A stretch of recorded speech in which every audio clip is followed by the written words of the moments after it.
Bonjour tout le monde. Alors, ce matin, je veux encore une fois dénoncer et déplorer les situations de maltraitance qui nous sont rapportées dans les articles médiatiques. Je pense qu'en 2024, c'est absolument inconcevable, inacceptable et inadmissible que les personnes aînées qui sont dans un CHSLD, ce sont les personnes aînées les plus vulnérables, qui ont besoin d'aide, qui ont besoin de services de qualité, des soins de qualité, que ces personnes soient laissées aux mains de personnes qui les ignorent complètement, qui refusent de les bouger, même à la demande des infirmières, selon les faits qui sont rapportés.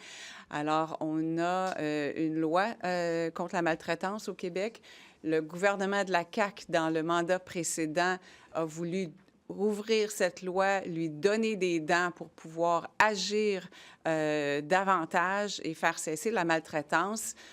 Force est de constater que le gouvernement ne se sert pas de ces fameuses dents dans la loi, puisque au moment de l'étude des crédits, les informations qu'on a eues du gouvernement, c'est que les inspecteurs du ministère et les enquêteurs n'avaient déposé aucun dossier pour des amendes ou des sanctions au pénal, au DPCP.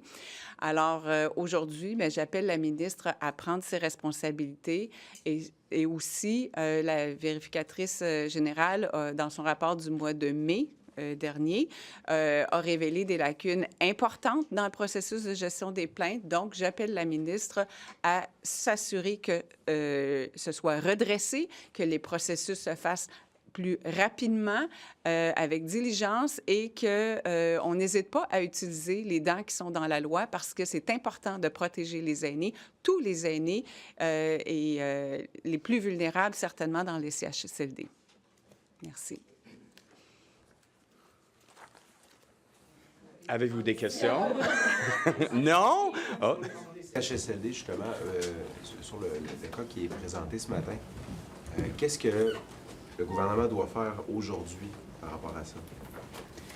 Bien, je pense qu'il faut absolument que le gouvernement s'assoie avec le PDG du CIS qui est responsable de ce CHSLD et puis prenne les mesures qui sont nécessaires maintenant pour faire arrêter la maltraitance. Puis je vous remercie de la question, puis ça me permet de dire que c'est pas dans tous les CHSLD que les gens sont maltraités. Là, il faut faire cette nuance-là. Il y a des CHSLD où ça va très bien, mais dans un cas comme ça, il faut absolument que, parce que c'est pas la première fois là, qu'il y a des plaintes à ce CHSLD-là, alors puisque ça se règle pas, bien que la ministre s'assoie avec PDG du CIS ou du CIS qui est responsable. Parce que depuis 2018, le gouvernement Legault n'arrête pas de parler d'imputabilité pour les responsables des services de santé.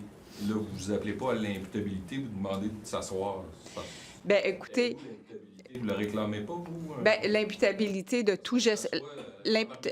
Chez les libéraux, elle allait s'asseoir avec les PDG, puis il y avait de la maltraitance, puis il y avait un bain par semaine. Bien, là, l'imputabilité de tout gestionnaire dans l'appareil public, c'est sûr que c'est important, là, ça, c'est absolument... mais quand ça ne fonctionne pas, puis là, c'est des cas graves là, où les employés, d'après les faits qu'on nous rapporte, ne collaborent pas avec les infirmières ou ou n'utilisent pas, font pas leur travail finalement, semble-t-il, auprès des employés. Alors là, si le PDG n'y arrive pas, ben peut-être que oui, il faut une rencontre. C'est pas la première fois. Donc, on peut s'asseoir, là. C'est comme un enfant que tu lui dis arrête d'aller fouiller dans le frigidaire ou, je sais pas moi, arrête de vider de l'eau sur le plancher. Mais un peu comme ça, moi j'ai l'impression que c'est ça que vous dites, là. Absolument pas, puis je trouve... Absolument pas. Et puis, je pense que c'est pas mal plus grave qu'un enfant qui jette de l'eau sur le plancher, là, ce qui se passe dans les CHSLD. Alors, je pense que les moyens à prendre, la loi, elle est là. Et puis, il faut absolument la faire s'en servir. Si la ministre a besoin de s'asseoir avec le PDG, si c'est ça que ça prend, bien, il faut que ça se fasse, tout simplement. Je veux juste aussi comprendre, Est-ce que vous pensez que le système de vérification, justement, avec les inspecteurs, qui semble, selon vos questions de crédit, pas donner de résultats, est-ce qu'ils ont failli à leur tâche? Est-ce que s'il y a eu des plaintes à ce CHSLD-là, comment ça? Il n'y a pas eu d'inspection? Comment ça? Les inspections n'ont pas montré qu'il y avait un problème?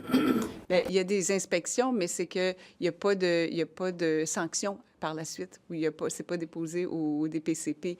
Alors, c'est là que je dis il faut se servir des leviers que la loi a donnés, puisque le gouvernement trouvait que c'était très important d'avoir ces leviers-là, mais de toute évidence, on s'en sert pas. Alors, c'est ce que je demande aujourd'hui, qu'on se serve des leviers qui sont dans la loi, qui ont été ajoutés dans la loi pour ça, pour protéger les personnes en CHSLD.